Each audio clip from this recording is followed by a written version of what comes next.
check. Magandang hapon po sa bawat isa. In 1 minute ay magsisimula ho ang ating gawain ngayong hapon. Muli ho, ang ating mga kapatiran na sa labas ay naanyahan ho magsipasok at atin hanapin ang ating mga maayos at komportableng lugar sa magsisimula ng ating gawain ngayong hapon.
Well, muli ho, isang magandang hapon sa bawat isa. Purihin pong pangalan ng Panginoon. Salamat po sa bawat isang naririto, maging sa ating mga kasama online.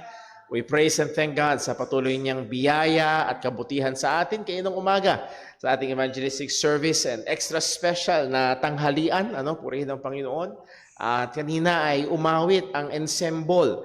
And what a surprising and blessed treat sa atin. And again, not to para hindi para itaas ang partikular na kapatiran natin, pero birthday, it's a blessing na makita at marinig ang inyong pag-awit. Let that be a challenge sa iba. At again, tuwing afternoon ang practice between the services. At nawaho ay kung sakali hindi kailangang bihasang-bihasa sa pag-awit, first ay meron kayong puso at nais na magpagamit sa Panginoon, and then practice at yan ho ay Lord willing ay maulit muli ang pag-awit ng ating ensemble. Okay, ilang mga announcements and reminders. Nakakasaho tayo para sa ating sports fellowship tomorrow morning, 9 a.m. ang start. So 8:30 ho ang ating assembly. So i-goal natin na 8:30 na handon na tayo para hindi tayo malate. At pag-pray ho natin na nawa ho ay maging safe. At muli, kung merong mga multiple persons in a single event, pwede nyo nang simulang magkompetensya ngayon. Sabi sa akin ni Brother Jay kanina, nandito si Brother Jay kanina, at yun daw mga lalaban sa 3 points nila, mamaya daw ay magsasagupaan na sa kanila para yung pinaka-the best ang lalaban bukas. So, pwede nyo subukan yan mamaya doon. At alam ko, magba-volleyball na yata mamaya. Para yung pinaka-the best, isa na lang ang lalaban bukas sa volleyball. Hindi. Hindi pwede. Okay, so anyway, pag-pray natin yan at hopefully ay muli, anong kulay tayo? Black. Anong pangalan ng team natin? E-team. So, at ang JCBC Pandi ay white. So, pag-pray natin. So, magdala kayo ng multiple black shirts dahil sigurado papawisan sa init ng panahon. Magdala ng tanghalian. Magiging working lunch ho tayo sapagkat very crunch yung ating time. Merong gagamit ng court before us, merong gagamit ng court after us. So, hindi tayo pwedeng, so talagang hahanap lang kayo ng time para isingit yung inyong lunch. So, ganun ho ang mangyayari sa atin. Pero as far as I know, ay meron ho tayong ilang mga kapatiran na magpapamerienda. So pag-pray natin yan at nawa ho tayo ho ay magkaroon ng sweet fellowship. Yes, with small competitiveness sa atin ho mga kapatid sa JCBC Pandi. Ayun ho yung final prize, yung grand prize, yung electric pan at yung church naman nalo, fine sa pinakataas na puntos ay mag-uuwi ng magandang electric pan. So, magagamit natin yan. Amen? So, paghusayin pa rin, hindi tayo makikipagpatayan. Pag merong gustong makipagpatayan sa bola, iuupo namin siya, bibigyan namin sarili niyang bola. Ayan. But gawin pa rin natin to be competitive, to to have a good fellowship. And then also next week, pagkatapos ng second service, we'll be having our couples fellowship. So muli sa mga mag-asawa at sa mga malapit na, talagang nagpaplano na, napakagandang foundation and also ay lesson ho. Ang ating pinag-aaralan na bitin nung nakaraan, tutuloy natin this coming Lord's Day ay ang communication. Communication between spouse. Napakahalaga at kami mismo ay natututo at nawa ho ay pagpalain ng Diyos ito sa patuloy na tatag at kakaluwalhati ng Diyos sa buhay ng bawat mag-asawa sa loob ng ating iglesia. So those are our announcements and reminders. Oh, by the way, magdala ho kayo ng inyong mga merienda at tubig. Walang malapit na tindahan. Walang malapit na tindahan doon sa court. Lalakad kayo, paglabas nyo sa kanto, wala pa rin. Wala pa rin. So, magdala ho kayo ng mga may merienda at may inom nyo ho. So, huwag nyo asahan na may mabibilangan kayo ho doon. So, pag-pray natin yan at nawa ay maging maayos ho ang ating gawain tomorrow. Okay, yun ho ang ating mga announcements and reminders. At muli, tayo'y maghanda sa ating gawain ng pagsamba. Magkaroon tayo ng sandali ng personal na pananalangin. Hingin natin ng tulong, gabay at pagsiyasat ng Diyos sa atin upang tayo ay maging handa sa pagsamba sa Kanya. Let's pray.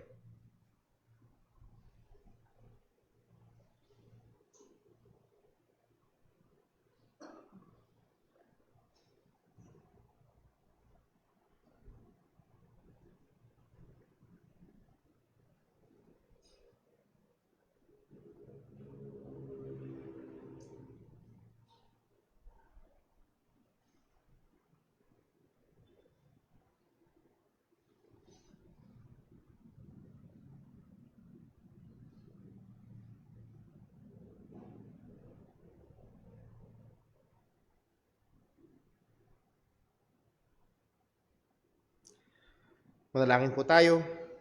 O aming amang Diyos, aming dakila, banal, mapagmahal na Diyos, Ikaw na lumalang sa lahat ng bagay at sa amin, Panginoon, nagmahal. At sangayon sa iyong salita, Ikaw na sa amin ay pumili bago pa itatag ang sanlibutan. O Panginoon, anong biyaya itong kaligtasan na iyong pinagkaloob sa amin sa pamagitan ng aming Panginoong Hesukristo.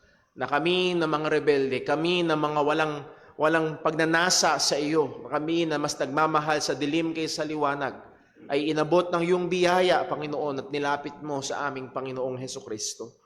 Salamat po sa dakilang kaligtasan. Salamat po, Panginoon, sa kabayaran ng aming mga kasalanan. And Lord, as the ensemble sang earlier this day, Lord, Ikaw na nagbayad ng aming mga kasalanan, naghugas.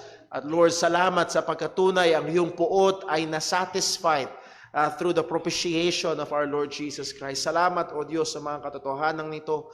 At tunay lahat ng papuri at pasalamat ay laan lamang sa iyo. Ang ngayon, Panginoon, as we seek to continually honor and give glory to your name, tulungan mo nawa kami, Panginoon. Kami sadyang may kahinaan, madali, Panginoon, makiling sa ibang mga bagay ang aming atensyon. Kaya tulungan mo kami na ma-focus ang aming mga sarili, puso't isipan sa iyo. At Lord, anumang mga kabigatan, problema, Panginoon, na aming daladala, imbis na maglayo, Panginoon, ay lalong maging kagamitan upang kami ay ilapit sa iyo. Lord, salamat sa iyong biyaya na patuloy na gumagawa upang hubugin kami sa wangis ng aming Panginoong Hesukristo. Salamat sa katotohanan na ikaw ay hindi laban sa amin kung hindi para sa amin. Salamat, O Diyos, sapagkat sangayon sa iyong salita, ikaw, na hindi pinagkait ang iyong bugtong na anak, ay tunay ipagkakaloob mo ang lahat ng aming kailangan upang kami ay dalhin hanggang sa kaluwalhatian. Lord, salamat sa mga katotohanan ito at nawa ang mga bagay na ito'y lalong magbigay sa amin ng init sa pagsamba sa iyo. Ingatan mo kami ngayong hapon, O Diyos, maging ang aming mga kapatiran na mayroong mga karamdaman, may mga pangangailangan, O Diyos, ikaw ang nakakaalam. At sa iyong biyaya, sa iyong kalooban, ikaw po nawa ang mag-supply. Ang mga gawain namin, kagaya ng pangangaral ngayong hapon, nawa ikaw po ang magpala at ang pinaplano at gagawin, Lord willing, Panginoon, bukas na sports fellowship, nawa, O Diyos, ikaw po ang humawak maging sa panahon. At Lord, sa lahat ng ito, na tunay nga magawa namin kami man ay kumakain, umiinom, ay maluwalhati namin ang iyong dakilang pangalan. Lahat ng ito ay dalangin namin sa ngalan ng aming Panginoong Hesukristo. Amen. Stay po tayong lahat at tayo po umawit sa Panginoon.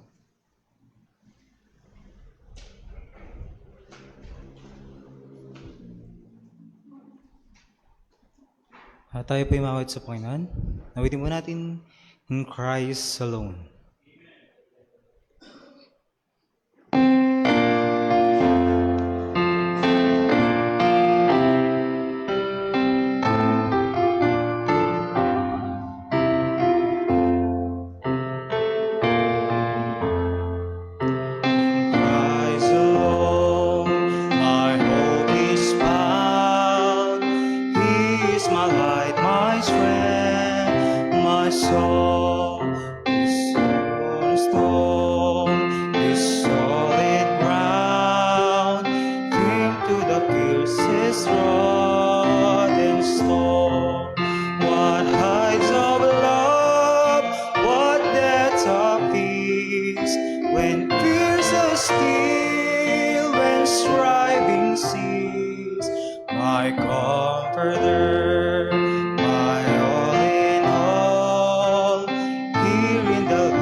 Manatili po tayong nakatayo para pagbasa ng salita ng Diyos.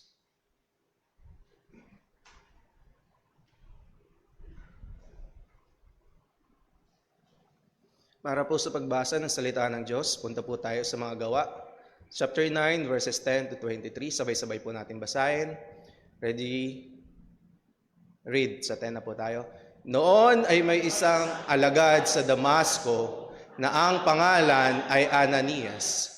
Sinabi sa kanya ng Panginoon sa isang pangitain, Ananias, at sumagot siya, narito ako, Panginoon. Sinabi sa kanya ng Panginoon, tumindig ka at pumunta sa lansangang tinatawag na Tuwid. Ipagtanong mo sa bahay ni Judas ang isang lalaking taga-Tarso na may pangalang Saulo. Sa sandaling ito'y nanalangin siya. Nakita niya sa pangitain ng isang lalaki, ang pangalan ay Ananias. Pumapasok ito at ipinapatong ang mga kamay sa kanya upang muli siyang makakita. Ngunit sumagot si Ananias, Panginoon, marami na po ang nagbalita sa akin tungkol sa lalaking ito, kung gaano katindi ang kasamaang ginawa niya sa iyong mga hinirang na nasa Jerusalem.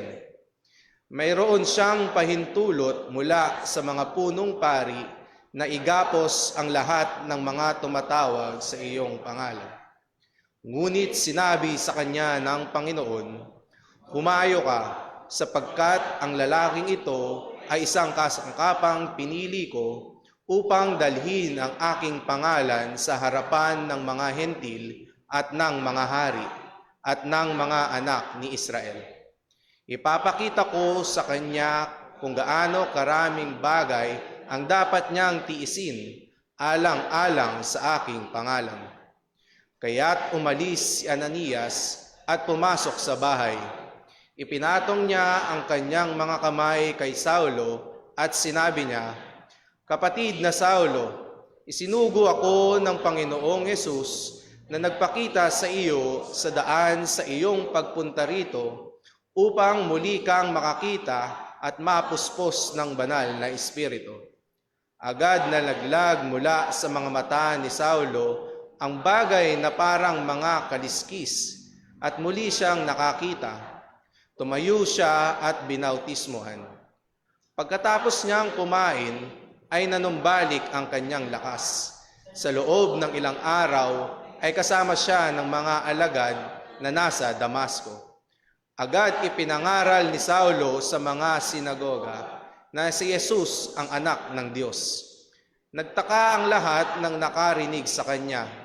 Hindi ba ito ang lalaking nasa Jerusalem ay pumuksa sa mga tumatawag sa pangalan ni Jesus?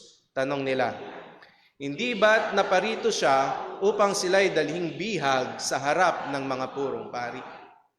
Ngunit lalo pang naging makapangyarihan sa pangangaral si Saulo at kanyang nilito ang mga Hudyo na naninirahan sa Damasco sa pagpapatunay na si Jesus ang Kristo. Pagkalipas ng maraming araw, may mga Hudyo na nagbalak na siya'y patayin.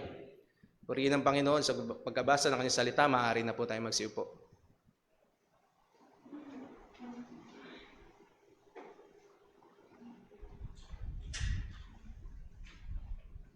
Muli po tayong mawit sa Panginoon. Awitin po natin, There is a power in the blood.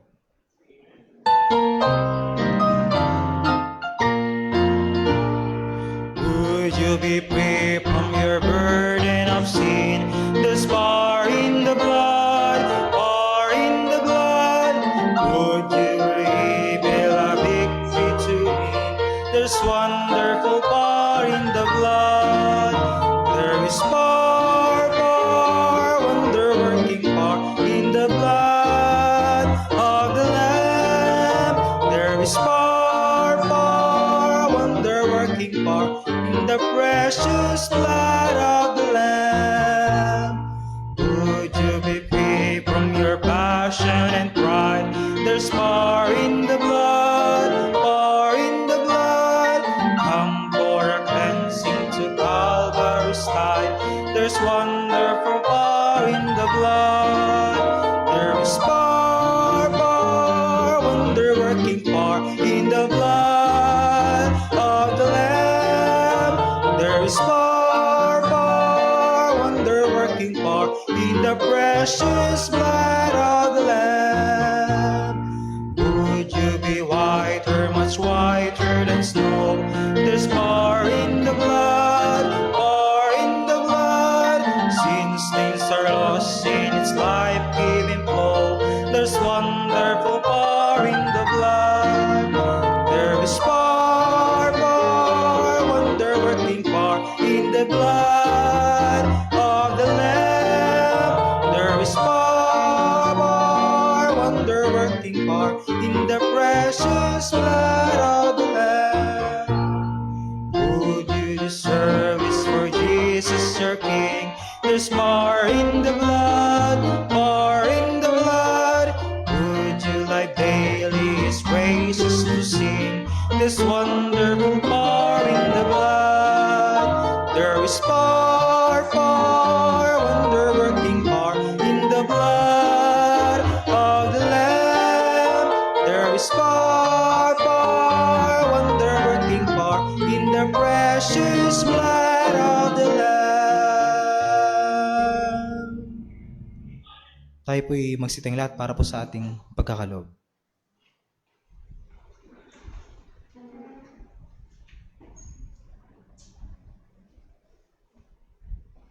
Dumako po tayo sa ating pagbibigayan.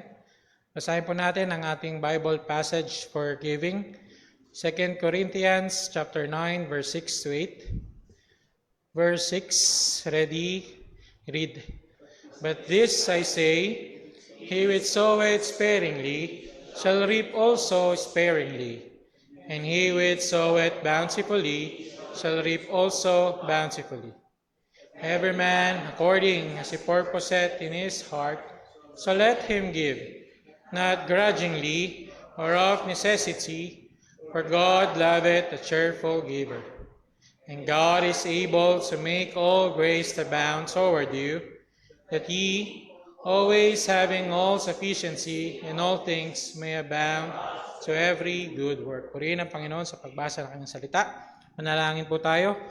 O Diyos, Ama, makapangyarihan sa lahat, takila, tunay, Panginoon, na kakilalas, Panginoon, ang iyong kabutihan, Panginoon, ang iyong katapatan, Panginoon, sa amin, Panginoon, sa iyong mga hinirang, ang iyong soberano, Panginoon, na paggawa sa buhay namin, O Lord. You've been so faithful, Panginoon, sa amin, at ang lahat, Panginoon, was provided ayon, Panginoon, sa iyong biyaya, Panginoon, sa buhay namin. Ama, isang buong linggo ulit, Panginoon, na natapos sa amin. Ngayon, Panginoon, na mag-uumpisa aming panibagong linggo. At naniniwala kami, Panginoon, na ikaw ang nag-umpisa at magtatapos, Panginoon. Sa iyo kami lahat, Panginoon, na umaasa, Lord. Dadako kami, Panginoon, sa pagbibigayan. Ang pagbibigay, Panginoon, ngayon, hapong ito, ay ayon, Panginoon, sa aming puso. Hindi, Panginoon, dahil sa nangangailangan kami, O Lord. Magbibigay kami, Panginoon, dahil alam namin ng Diyos ang unang nagbigay. Higit sa lahat, ikaw ang unang nagbigay, Panginoon, sa aming kaligtasan, Ama. Salamat, Panginoon, ang pera malilikom ngayong hapong ito ay magamit, Panginoon, sa ikalalawak pa, Panginoon, ang iyong kingdom, ang iyong kaharian, Panginoon. Gamitin ito, Panginoon, dito, Panginoon, sa dakong Santa Maria, yung sa iglesyang ito, Lord, at higit pa, Panginoon, sa mga kaluluwa, Panginoon, na makakilala sa iyo, Ama. Salamat, Panginoon, i-bless the giver, Panginoon, at yung ibibigay, Panginoon. Salamat, Panginoon, sa hapong ito, sa pangalan ni Jesus. Amen.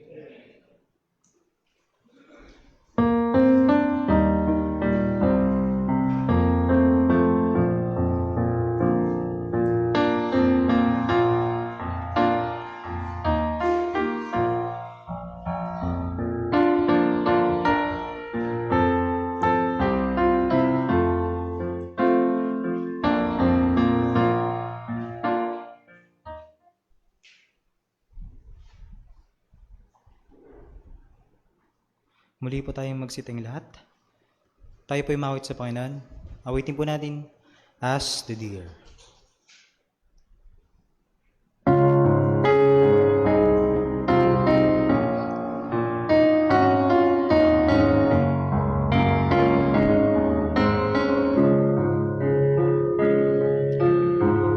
As the deer panting for the water, so my soul longeth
silver, only you, Lord, can satisfy.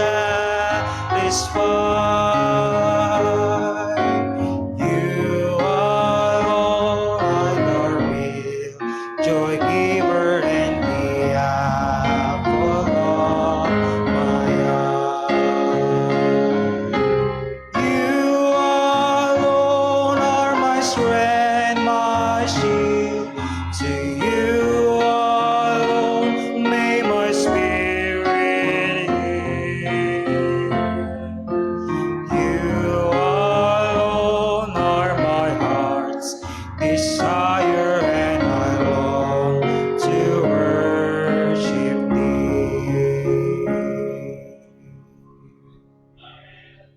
Magsiupo pong lahat.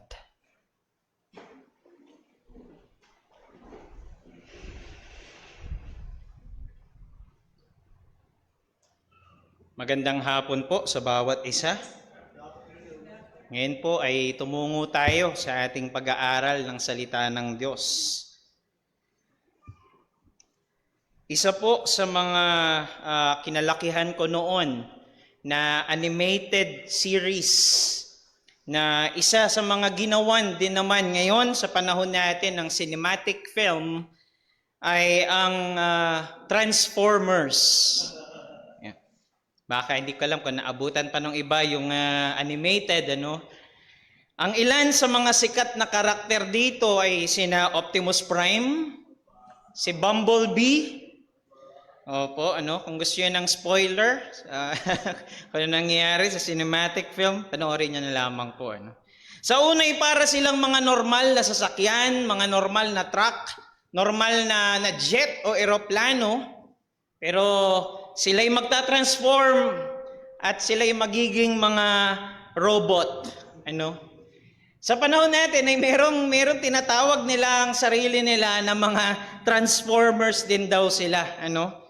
Hindi dahil sila'y robot, kundi dahil nag-transform daw sila mula sa pagiging lalaki at sila'y naging mga babae at vice versa. Mga transformers din daw sila.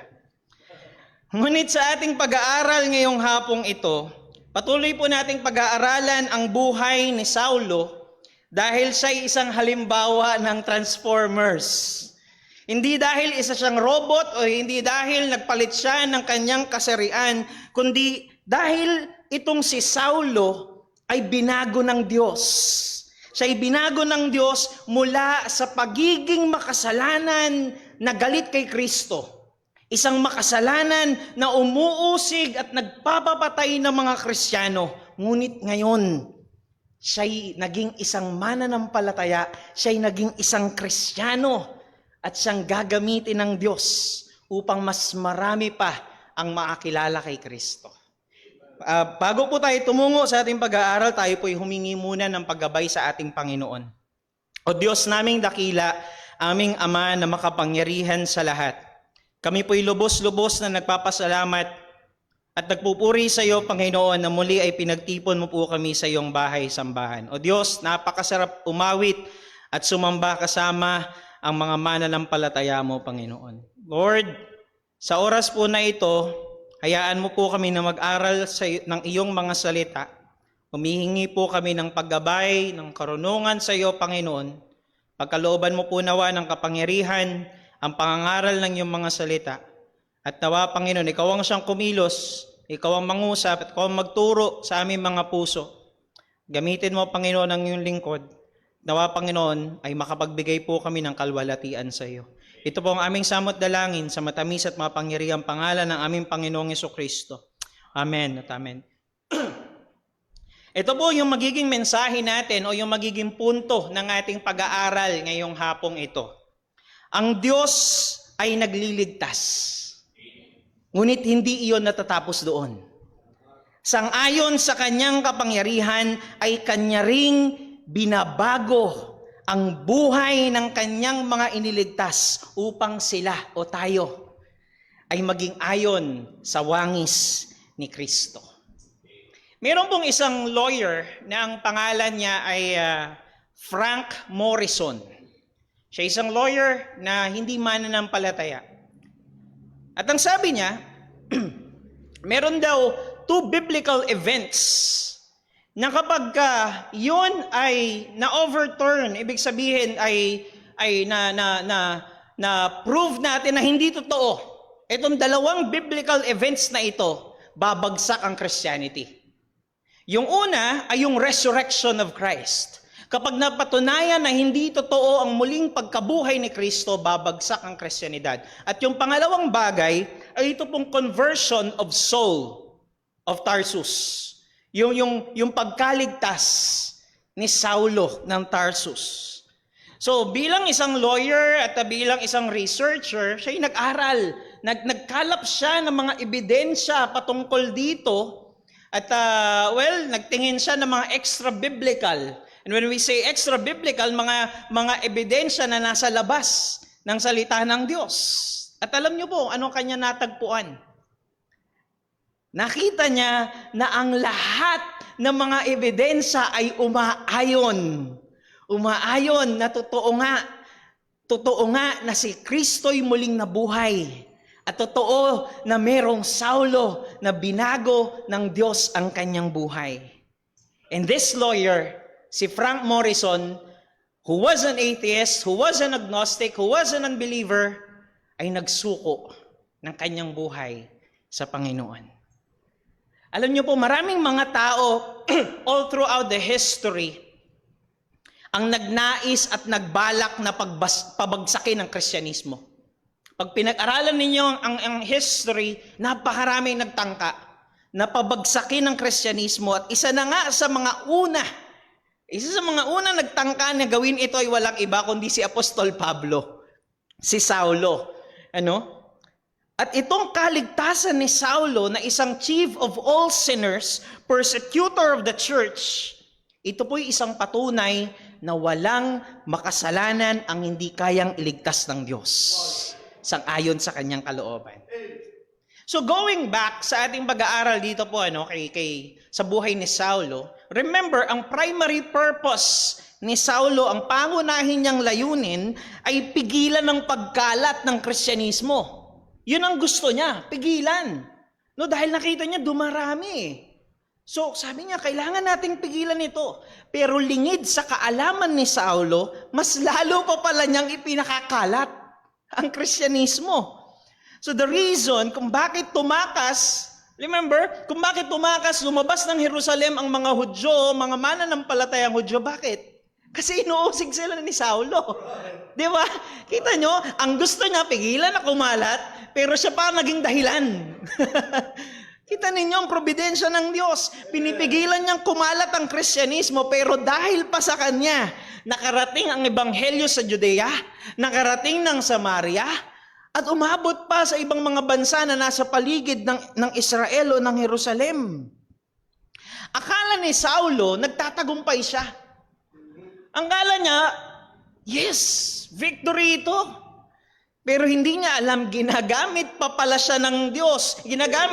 Ginagamit ng Diyos yung evil na ginagawa niya para ganapin ng Diyos ang kanyang kalooban, ang kanyang mga layunin. Ganon kasoberano ang Diyos.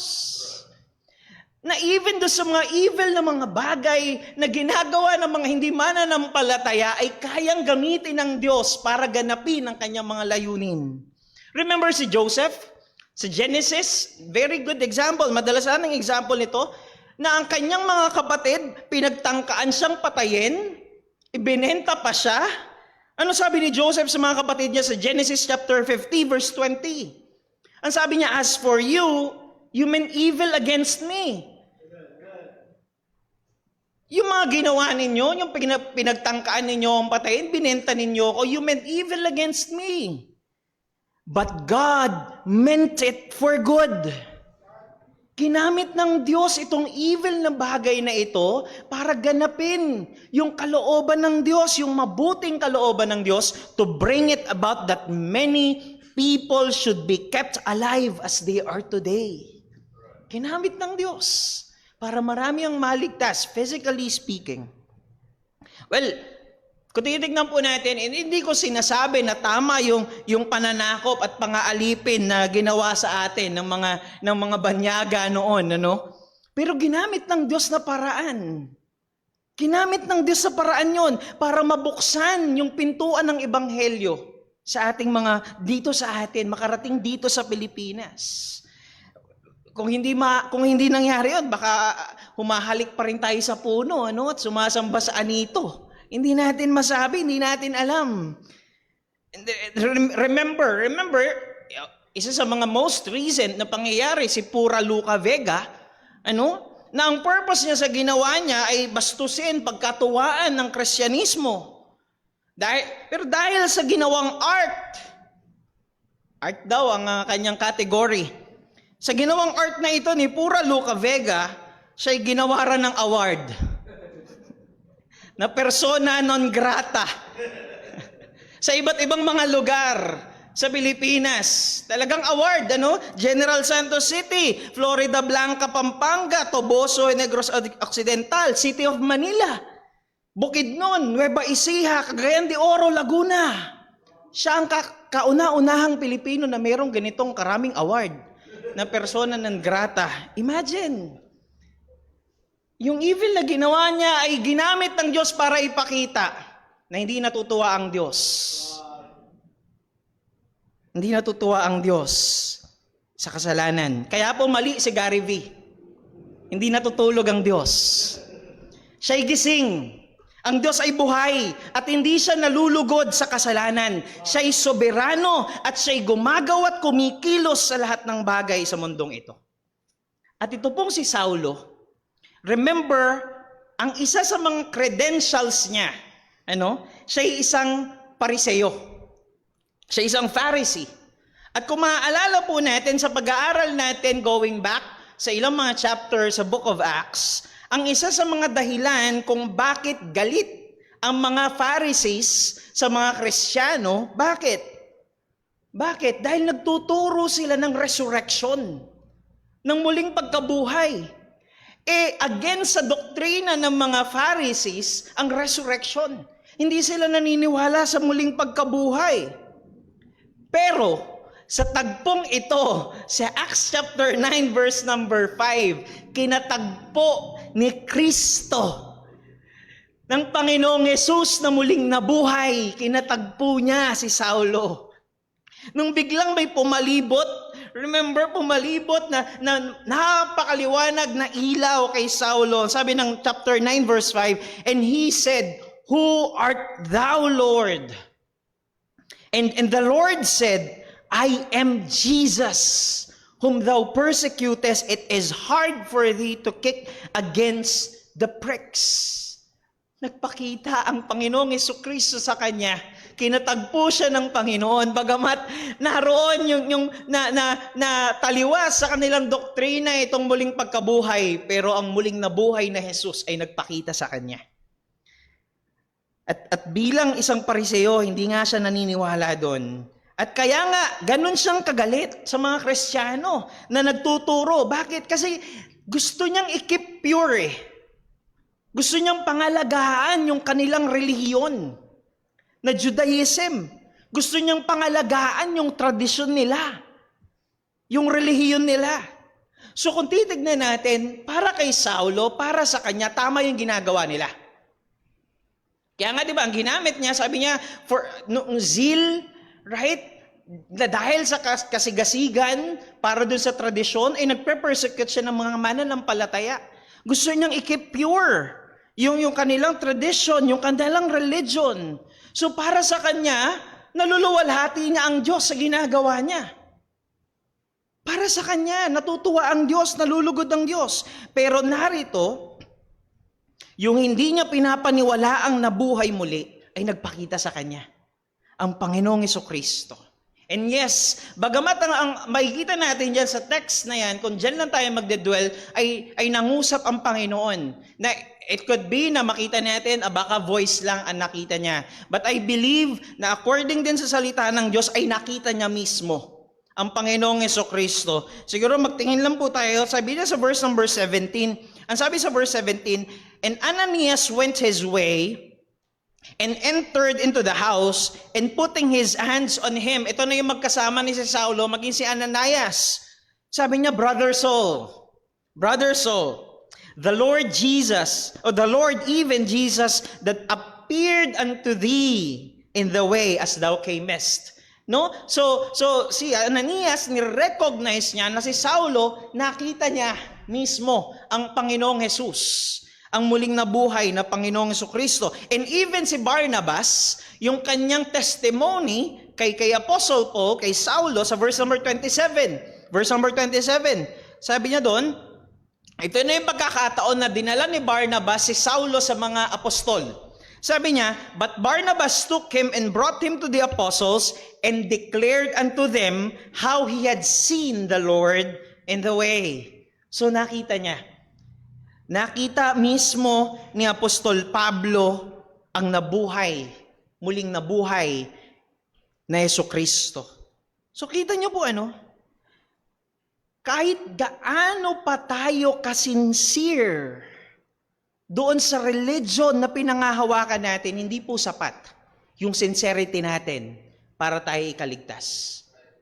Hindi sapat na sincere tayo doon sa religion na pinangahawakan natin. Magpunta ka sa Quiapo, yung mga naglalakad doon ng paluhod sa buong simbahan, magmula doon sa unahan hanggang doon sa unahan ng altar, sincere yung mga yun eh. Sincere yun. Sincere yun. Yung mga halos magpakamatay na taon-taon para lamang makahawak, makahipo doon sa Black Nazarene.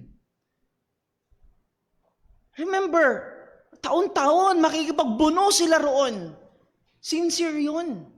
Sincero yung kanilang mga puso. Yung mga halos araw-araw nag-iikot sa kabila ng init, na naka-long sleeves, naka-necktie, may backpack, minsan may kasamang foreigner na nagtatagalog.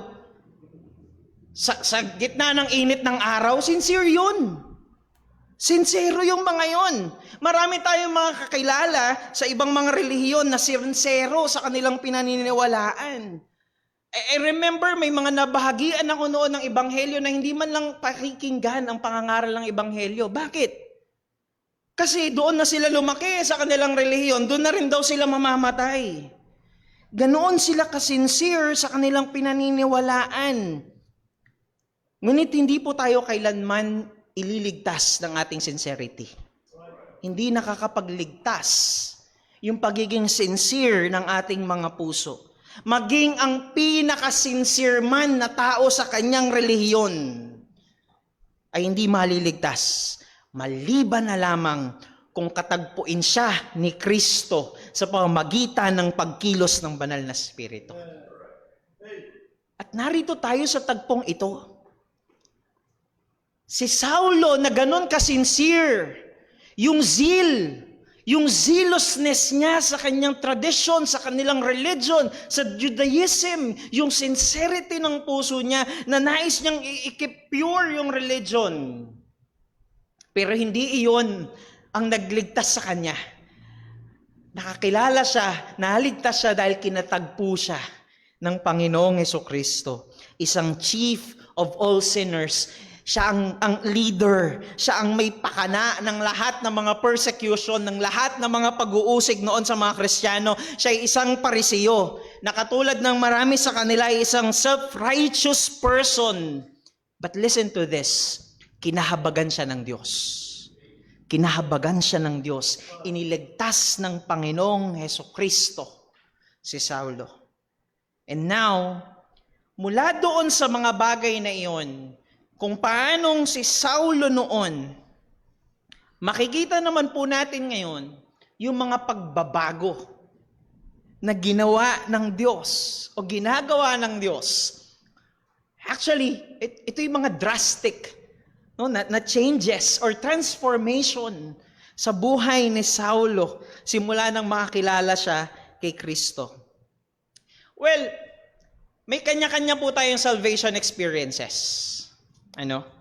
Magkakaiba tayo ng kwento kung paano tayo naligtas. Meron dito marahil na dramatic yung kwento niya kung paano siyang nakakilala sa Panginoon. May mga kakilala ako na dahil sa isang medical report, Yun ang ginamit ng Diyos upang tapikin siya at siya'y lumapit sa Panginoon. Merong iba na kamatayan ng kanyang mga mahal sa buhay ang ginamit ng Diyos. May mga kapatiran tayo rito sa church na sila'y lumaki at tumanda na sa relihiyon, at na nagtuturo ng mga maling aral at taliwas sa salita ng Diyos, pero kinatagpo sila ng Panginoon. Kinatagpo sila ni Kristo nung marinig nila ang Ebanghelyo. Pero meron din naman po na katulad ng ilan sa amin o katulad namin na lumaki sa church. Na hindi ko alam kung kailan ako mismo naligtas, Walang ganoong klase ng kwento. Lumaki ako sa church, batang Sunday school. Halos linggo-linggo ako nakakarinig ng Ebanghelyo. Linggo-linggo rin po akong pinasasabay ng sinner's prayer, siguro maraming beses po ako naligtas. Baka lumagpas na sa langit, Merong iba, magkakaiba nga tayo ng kwento. Merong ilan na alam nila mismo kung kailan sila naligtas, nakakilala sa Panginoon. Pero merong mga ilan na katulad nito na wala akong tinatandaan na spiritual birthday, specific na araw, may specific pa na oras, na pinangahawakan, katulad ng sa ibang mga mananampalataya, wala akong ganong klase ng dramatic na salvation experience na pwede mong gawan ng storya, ang buhay. Wala akong ganon. Basta ang alam ko lang, wala akong pinangahawakang eksaktong araw at oras kung kailan ako naligtas. Pero alam ko na hawak ng Diyos ang aking kaligtasan. Hawak ng Diyos ang aking pananampalataya. Na alam ko na siya ang nagligtas sa akin. Na hindi dahil meron akong pinangahawakan o dahil sumabay ako minsan isang araw sa isang panalangin. Kundi dahil alam ko na si Kristo'y nagligtas sa akin. Ang punto na nais ko pong ma-establish dito ay walang tamang sagot pagdating sa kung ano ba yung tamang salvation experience. Hindi natin kailangan magkaroon ng same story. Katulad ni Apostol Pablo. Baka kasi mahulog tayo doon sa maling kaisipan na dapat meron tayong magandang kwento. Na dapat meron tayong dramatic story ng salvation experience para lang masabing tunay tayong mananampalataya. Hindi po natin iyon kailangan. And to tell you honestly, isa ito sa mga struggles ko noon. Lalo bilang lumaki ako sa simbahan, may mga kakilala ako na dating mamamatay tao. May mga kakilala ako na ex-convict. May kakilala ako na isa sa mga nagpapatumba noong martial law. At eventually, sila'y nakakilala sa Panginoon. Very dramatic, yung salvation experience. Meron naman ay galing sa spaceship ni Manalo at diakono, yung pamilya. Pero tinalikuran yung maling aral, yung maling relihiyon, tinalikuran yung spaceship. Pero iniisip ko noon, wala naman akong ganong kwento. Wala akong ganon kasi, paano ko masasabing ligtas ako? Paano ko masasabing totoo nga yung pananampalataya ko? Hindi naman ako dating mamatay tao. Hindi naman ako dating nakulong. Hindi ako dating miyembro ni Manalo. Ang yabang ko nga dati, dedicated ako sa Baptist Church. Sabi ng mga klase ko noon, lahat naman tayo lumaking Katoliko Kasi bininyagan, kayo lang, hindi ako. Dedicated ako sa Baptist Church. Until the Lord made me realize na hindi ko pala kailangang pumatay ng tao para maging masama. Hindi ko pala kailangan pumatay ng tao para maging makasalanan. Dahil ang sinasabi ng Biblia, walang mabuti sa atin, kundi tanging ang ama lamang natin na nasa langit. Walang matuwid, wala kahit isa. Hindi ko kailangang makulong para maging makasalanan ako. And ultimo, yung nasa na yun, yung napaka-cute na si Timmy. Sa mga pagkakataong siya'y sumusuway kina Brother Paul at Sister Jonah, siya'y nagkakasala laban sa Diyos. Hindi niya kailangan pumatay. Hindi niya kailangan makulong. Pero ultimo, yung ganong kaliliit na kasalanan ay ginagawa niya laban sa Diyos. Hindi ko kailangang lumaki sa maling relihiyon dahil kahit pala nasa Baptist Church ako lumaki, ay nabubuhay ako sa self-righteousness na akala ko noon mabuti ako sa iba. Dahil lamang simula pagkabata ako ay Baptist Church na ako. Nasa Baptist Church na ang kinamulatan ko. Kahit pala laking Baptist Church ako, laking Sunday School ako, nakatulad ni Timmy, palagi may award ng very good. Taon-taong may award sa Daily Vacation Bible School. Pero makasalanan ako. Makasalanan pala ako. Kailangan ko pala si Kristo. Na hindi pala, porkit naroon ako sa church, ay yun na yung pangahawakan ko na pakaligtas ako. Hindi pala. Si Kristo pala ang kailangan ko. Si Kristo pala ang magliligtas sa akin mula sa kasalanan at hindi ako. Hindi yung mga bagay na kung ano man ako. Ang mga bagay na kaya kong gawin o meron ako. Hindi ang mga bagay na ito, kundi si Kristo. And again, wala man tayong kaparehas na salvation experience katulad ni Apostol Pablo, pero pare-parehas tayo na himala ng Diyos na tayo kanyang iligtas. Doon tayo nagtagpo. Doon tayo nagkapare-parehas. Himala ng Diyos na binuhay tayong muli mula sa pagiging patay sa kasalanan. Himala ng Diyos na pinalambot niya yung matitigas nating mga puso. Nagalit nga tayo sa Diyos. Pero binago niya ang ating mga puso at binigyan ng pag-ibig sa Kanya. Himala ng Diyos na tayo ngayon ay sumasampalataya kay Kristo. Kalooban. Ito'y biyaya ng Diyos at ipinagkaloob niya lamang sa atin. Again, we don't have to have the same story ng salvation experience katulad kay Apostol Pablo. It was a very unique salvation experience. No? Hindi ko alam kung meron pa bang katulad nito. No? Pero yung mga pagbabagong ginawa ng Diyos sa buhay niya, yun yung mga bagay na titignan natin dahil yun yung mga marka ng mga tunay na mga mananampalataya. At ito yung mga bagay na masasabi natin kaparehas natin sa experience ni Apostol Pablo o meron ang mga mananampalataya. Una, na makikita po natin from verses 10 to 11 is the life of prayer. Ito yung unang bagay na bahagi ng transformation na ginagawa ng Diyos o maring gagawin ng Diyos sa buhay ng kanyang mga iniligtas. Ang sabi ng chapter 9, verses 10 to 11, "And there was a certain disciple at Damascus named Ananias. And to him said the Lord in a vision, 'Ananias.' And he said, 'Behold, I am here, Lord.' And the Lord said unto him, 'Arise, and go into the street which is called Straight, and inquire in the house of Judas for one called Saul of Tarsus. For behold, he prayeth, and had seen a vision, a man named Ananias coming in, and putting his hand on him, that he might receive his sight.'" So meron daw pong isang disciple na, well, to put it simply, merong isang mananampalataya doon sa Damascus na ang pangalan ay Ananias or Ananias. Noong unang part kasi ng chapter 9, doon sa unang part, unang mga verses, hindi pa natin alam kung mayroon nga mga mananampalataya doon sa Damascus. Maghahalughog pa lang doon si Saulo.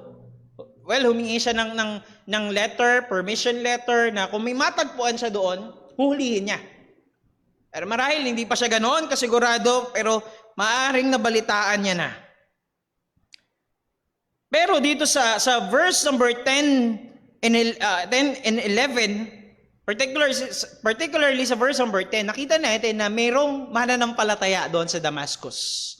At isa nga doon si Ananias at yung mga kasama niya pa.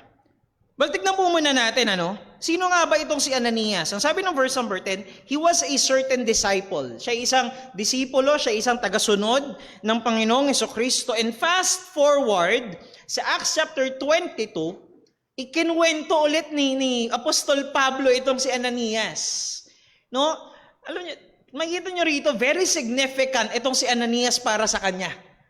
Na kinuwento niya pa ulit, nung kinuwento niya ang kanyang salvation experience. Ang sabi niya sa Acts chapter 22 verse number 12, and one, Ananias, a devout man, according to the law, having a good report of all the Jews which dwelt there. So ito raw po si Ananias daw ay isang devout man, according to the law.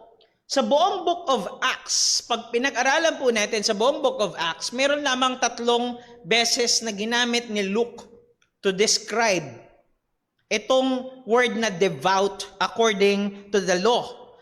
Yung una dyan, ito na nga po si Ananias sa Acts chapter 22 verse 12. Yung pangalawa sa Acts chapter 2 during the Pentecost verse number 5. Yung mga pilgrims, remember? Yung mga Hudyo na hindi talaga nakatira sa Jerusalem, tapos bumabalik lang sila sa Jerusalem tuwing feast, Pentecost at ilang pang mga feast ng Jewish feasts. Tinawag sila ng mga devout men. And sa Acts chapter 8 verse number 2, yung mga naglibing kay Stephen, tinawag na mga devout men. So, makikita natin dito, mula rito, maaari tayong mag-draw ng conclusion na itong si Ananias ay isa rin sa mga Hellenistic Jews. Isa sa mga Hudyo na maaaring hindi nakatira sa Jerusalem, nakatira sa labas ng Jerusalem, na isa siya sa mga pilgrims maaari. At dahil nga nagkaroon ng persecution sa Jerusalem, ay bumalik siya sa kanyang bayan, doon sa Damascus.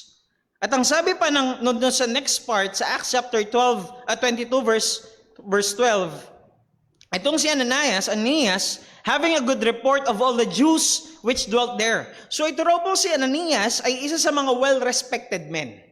No? Nire-respeto siya, respetadong tao itong si Ananias. At maaari, according sa ilang mga theologians, na itong si Ananias ay tumatayong leader ng mga mananampalataya doon sa lugar ng Damascus. Now, dito kay Ananias, may ibinigay ang Panginoon na very specific instructions. Very specific. Very specific. Talagang ni-specify ng Panginoon. Bakit kailangang very specific ang instructions ng Panginoon? Bakit? Dahil hindi biro itong ipagagawa ng Diyos sa kanya. Hindi biro yung pagagawa ng Diyos kay Ananias. Imagine, ang ipinag-uutos ng Diyos kay Ananias, puntahan yung leader ng mga persecutors. I remember, kaya nga sila naroon sa Damascus, kasi nagkaroon ng persecution sa Jerusalem, umalis sila roon, tapos ang ipagagawa ng Diyos, puntahan mo yung leader ng persecutors. So hindi ito simpleng bagay. Itong pinagagawa ng Diyos sa kanya. Teka, nagpapatay ng mga Kristiyano to eh. Kung merong addict sa shabu, siya yung addict sa pag-persecute eh. Di ba?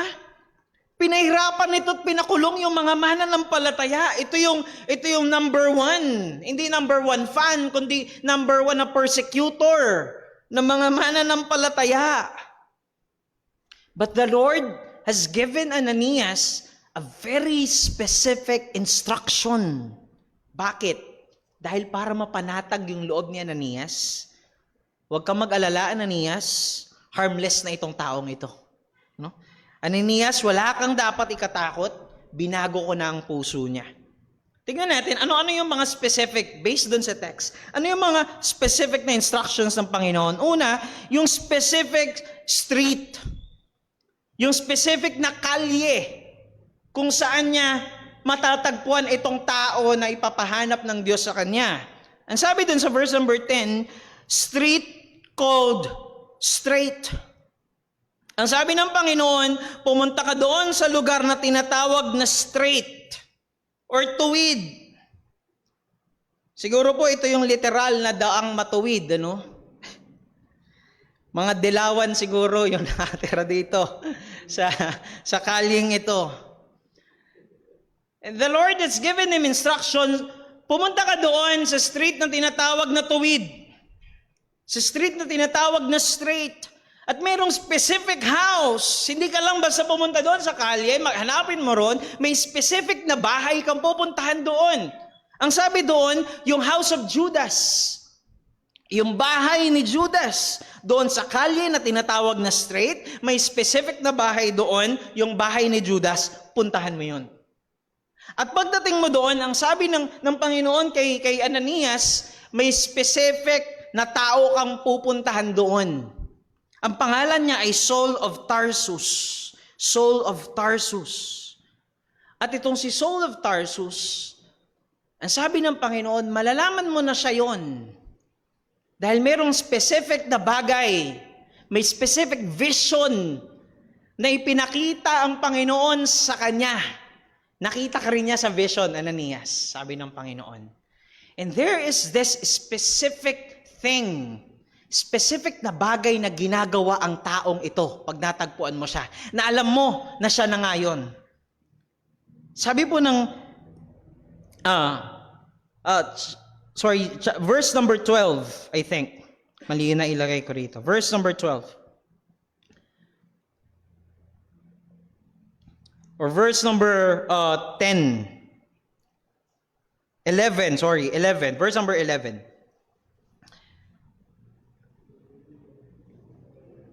Sabi ng Panginoon kay Ananias, Ananias, puntahan mo yung specific na kalye, called straight. Puntahan mo yung specific na bahay, yung house of Judas. May specific na tao kang pupuntahan doon, si Saul of Tarsus. Alam mong siya yun kasi una sa lahat, alam niya na pupuntahan mo siya dahil may vision. At meron siyang bagay na ginagawa. At sasabi diyan, and the Lord said unto him, arise and go into the street which is called Straight, and inquire in the house of Judas for one called Saul of Tarsus. For behold, he prayeth. For behold, he prayeth. Remember in verse number 9, ang sabi ng Biblia, ang chapter 9 verse 9, and he was 3 days without sight, and neither did eat or drink. 3 araw daw itong si Saulo na walang paningin, 3 araw din siyang hindi kumain, 3 araw din siyang hindi uminom ng tubig. Pero ang sabi ng Panginoon kay Ananias, Ananias, pumunta ka doon sa kalye na tinatawag na tuwid, puntahan mo yung bahay ni Judas, hanapin mo si Saul of Tarsus, at malalaman mo na siya yun. Malalaman mo na siya yun, ang kauna-unahang mapapansin mo sa kanya, ang unang tanda na makikita mo sa kanya, dito sa taong ito, siya'y nananalangin. Siya'y nananalangin. Hindi binigyan ng pansin ng Diyos na Ananias, alam mong siya yun kasi mukha siyang gutom.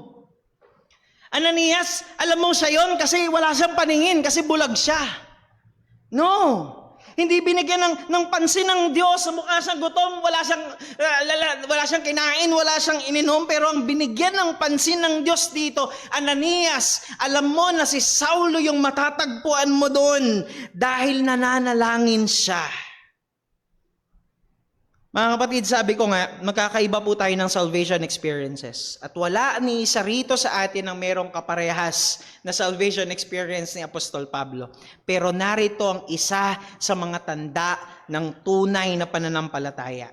At kasama ito sa mga pagbabagong ginawa ng Diyos sa buhay ng mga sumasampalataya kay Kristo. For behold, he prayeth. For 3 days, wala siyang paningin. Wala siyang kinain, wala siyang ininom, wala siyang ibang ginawa, kundi mag-spend ng time na kausapin ng Diyos na dating kaaway niya noon, pero kinikilala niya ng Panginoon ngayon. Imagine, sa mga nakaraang buhay nito ni Saulo, inaatake niya ang Diyos. Inaatake niya si Kristo. Yung galit niya sa Diyos Yung galit niya sa totoong Diyos nagmamanifest sa pag-persecute niya sa mga Kristiyano for the sake of his religion, Judaism. Pero ngayon, yung puso niya ay hindi na nakatuon sa pag-ibig niya sa relihiyon, kundi ang puso niya ngayon nakatuon na sa pag-ibig niya sa Panginoon. Teka, Brother Daryl, Anong pinagkaiba? Hindi ba siya nananalangin noon? Di ba?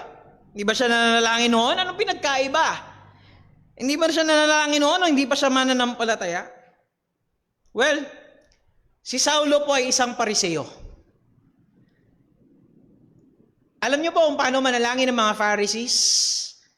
Ang sabi mismo ng Panginoong Yesus sa Matthew chapter 6. Matthew chapter 6 verses 5 to 7. Sabi ng verse number 5, "And when thou prayest, thou shalt not be as the hypocrites are." Yung mga hypocrites dyan pertaining sa mga Pharisees. Bakit sila hypocrites? Sabi ng Panginoon, For they love to pray standing in the synagogues and in the corners of the streets, that they may be seen of men. Nananalangin sila upang magpakitang tao. Jump tayo sa verse number 7. "But when ye pray," sabi ng Panginoon, "use not vain repetitions as the heathen do," still pertaining sa kanila, "for they think that they shall be heard for they much speaking." Sabi ng Panginoon, walang kabuluhan yung paulit-ulit nilang panalangin, walang kabuluhan yung kanilang panalangin. Gumagamit lamang sila ng vain repetitions, paulit-ulit na mga salita. So para sa kanila, ritual lamang ang panalangin. Ito'y bahagi ng kanilang tradisyon. At ginagawa nila ito para masabi ng mga tao sa paligid nila na ginagawa nila yung mga bagay na banal. At ang sabi doon sa last part ng verse number 7, ang ganda nung sabi doon ng Panginoon, "For they think." Akala nila dinirinig ng Diyos ang walang kabuluhang mga panalangin nila. At ang sabi pa mismo ng Panginoon sa Luke chapter 18, verse number 11, ito po yung parable patungkol sa Pharisee and tax collector. At ginamit ng Panginoong Jesus yung manner, yung paraan kung paano manalangin ng mga Pharisees dito sa parable na ito. Ang sabi ng talata, verse number 11, "The Pharisee stood and prayed thus with himself, God, I thank thee that I am not as other men, extortioners, unjust, adulterers, or even as publican." Ang panalangin ng mga Pharisees, they pray with an holier than thou attitude. Ganito silang manalangin, "Lord, salamat, hindi ako katulad ng ibang taong masama. Lord, salamat, hindi ako katulad ng ibang taong makasalanan." Very self-righteous ang panalangin ng mga Pharisees. Balikan natin yung tanong, anong pinagkaiba sa buhay ni Saulo ngayon? Hindi ba siya nananalangin noong hindi pa siya mananampalataya? Well, the answer is yes, nananalangin siya. Pero higit sa malamang bilang isang Pariseo ay nananalangin din siya, pero ang panalangin niya noon ay para lamang magpakitang tao. Na ang panalangin niya ay walang kabuluhan, vain repetitions. Paulit-ulit yung mga salita, ritual lamang at bahagi ng tradisyon yung panalangin niya, very self-righteous. Yung kanyang panalangin, walang totoong pagtawag sa Diyos. Walang totoong pagsisisi sa kasalanan. Walang totoong pagpapasalamat sa Diyos. At ang akala niya noon ay dinirinig ng Diyos ang kanyang panalangin, pero hindi dahil walang kabuluhan. Dahil walang kabuluhan ng kanyang panalangin. Ano pinagkaiba ngayon? Sabi ng verse number 9, mismo ang Diyos ang nagsabi kay Ananias, "For behold, he prayeth." Ang panalangin na ngayon ni Saulo ay isang panalangin na ina-acknowledge ng Diyos. Ang Diyos mismo ang nag-acknowledge, "Ananias, he prayeth." Kinikilala na ng Diyos yung panalangin niya. Kung noon, inaakala nilang tinatanggap ng Diyos ang panalangin nila. But now, ang sabi ng Panginoon, "Behold, he prayeth." Ina-acknowledge na ng Diyos, kinikilala ng Diyos yung panalangin niya. Kung hindi ka tanggap-tanggap sa Diyos noon ang mga panalangin niya, pero ngayon, ang panalangin ni Saulo ay isa ng panalangin na nakaluluwalhati sa Diyos.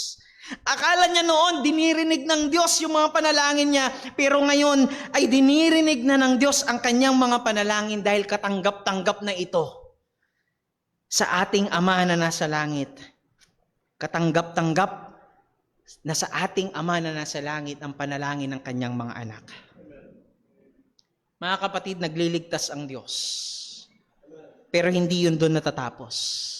Siya'y nagliligtas at siya'y nagbabago ng buhay ng mga taong tinawag niya sa pamamagitan ng Ebanghelyo. At ang isa nga sa mga bagay na binabago ng Diyos sa ating mga mananampalataya ay tinuturuan niya tayong manalangin. Tinuturuan niya tayo, nilalagay ang Diyos ng panalangin sa ating mga puso. At ito'y katanggap-tanggap sa Kanya. Ito'y ina-acknowledge ng Diyos. Sabi ng Panginoon, ang ganda pa ng sinabi ng Panginoon doon sa pagpapatuloy sa Matthew chapter 6, verses 5 to 7.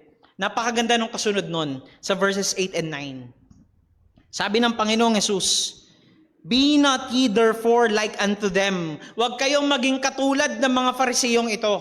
Huwag kayong maging katulad nila. Bakit?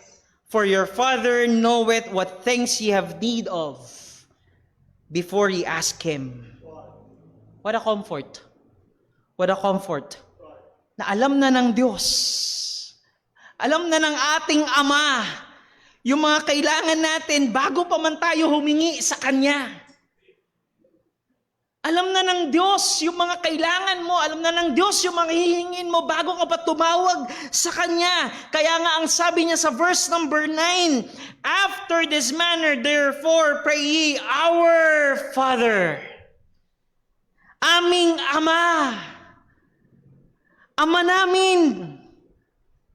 Mga kapatid, ang mga hindi mananampalataya ay tumatawag lamang sa Diyos bilang alam nila na ang Diyos ang siyang may-ari ng lahat ng mga bagay sa mundong ito. Nagmamakaawa sila na sana bigyan sila ng biyaya ng Diyos, nabigyan sila ng kabutihan ng Diyos. Pero tayong mga mananampalataya, makakatawag tayo hindi lamang siya bilang Diyos na lumikha ng lahat ng bagay, makakatawag tayo sa Kanya bilang ating Ama. Our Father, which art in heaven. At hindi lamang siya basta isang ama. Siya'y isang ama na mayroong tunay na pag-ibig sa kanyang mga anak. Na alam niya na ang kailangan mo bago ka pa humingi sa Kanya. Ang sabi ng Biblia, we ought to pray and not to faint. Ang mga hindi mananampalataya, ang mga mananampalataya, ang mga tunay na mananampalataya ay dapat manalangin.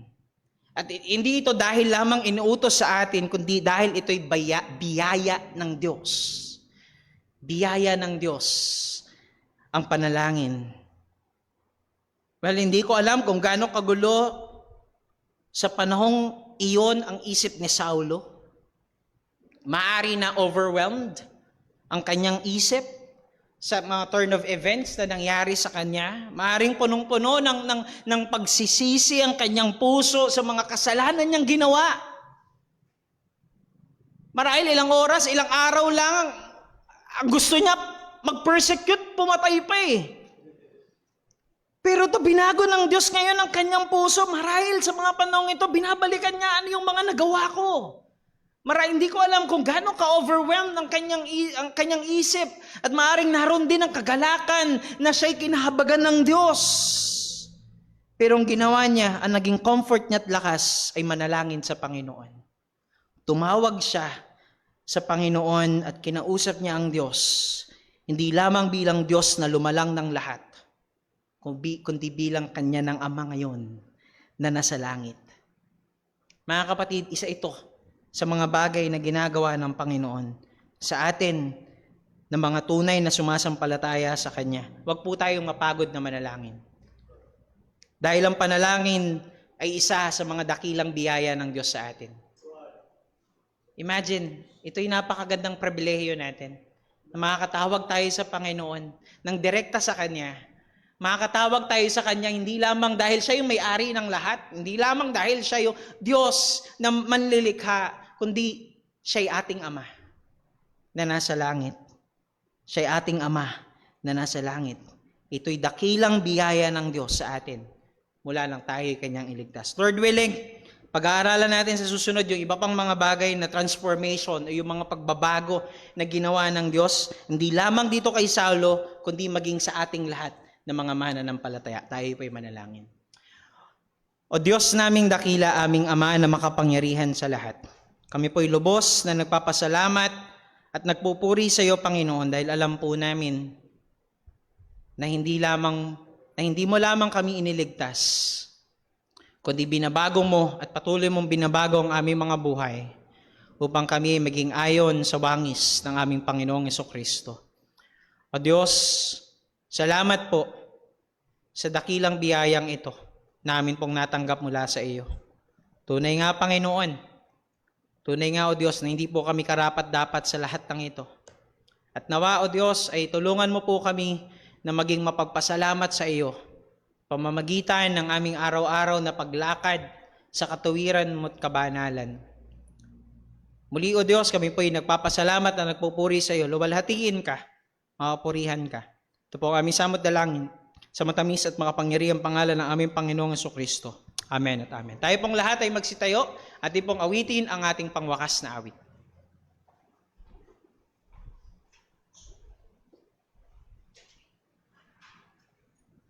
Tayo po'y mawit sa Panginoon. Awitin po natin, His mercy is more.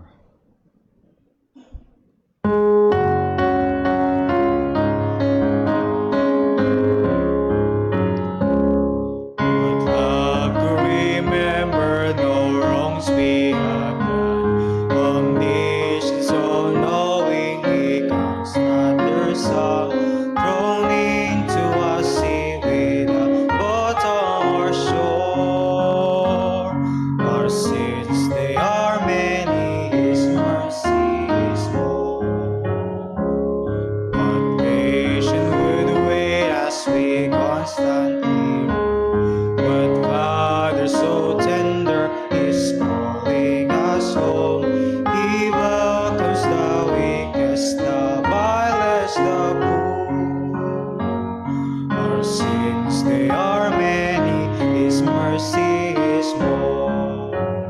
Praise the Lord, His mercy is more.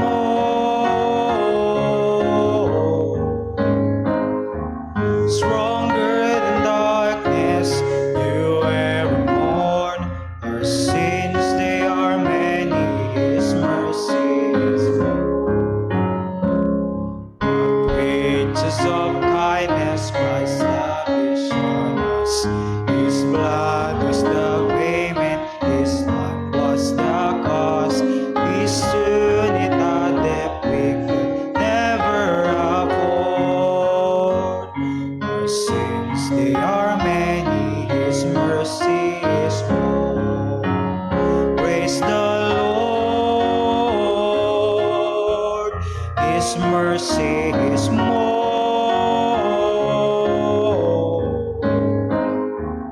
Stronger than darkness, you ever born. Our sins, they are many, His mercy is more.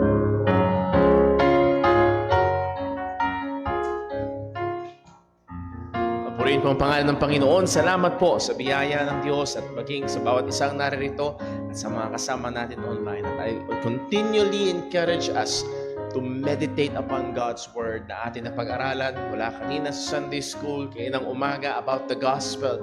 Ngayon, tungkol sa isang grabing taga-usig ng iglesia na iniligtas ng Panginoon. Behold, He prayeth. God pays attention to His children who prays. At sa kabilang banda, naisip ko bigla, alam din niya pag hindi tayo nagpe-pray. Nawa, masumpungan niya na tayo bilang mga mananampalataya ay mga mananampalatayang nanalangin. At sa ating paghiwa-hiwalay, nawa, ang pagmamahal ng ating Ama, ang biyaya ng ating Panginoong Hesukristo, at ang kapangyarihan ng Banal na Espiritu ay patuloy na gumawa sa ating mga buhay upang tayo ay patuloy na maging maliwanag na ilaw at maalat na asin sa man tayo nilagay ng Panginoon. Magandang hapon po. God bless. Ingat tayo sa pag-uwi. We are now dismissed.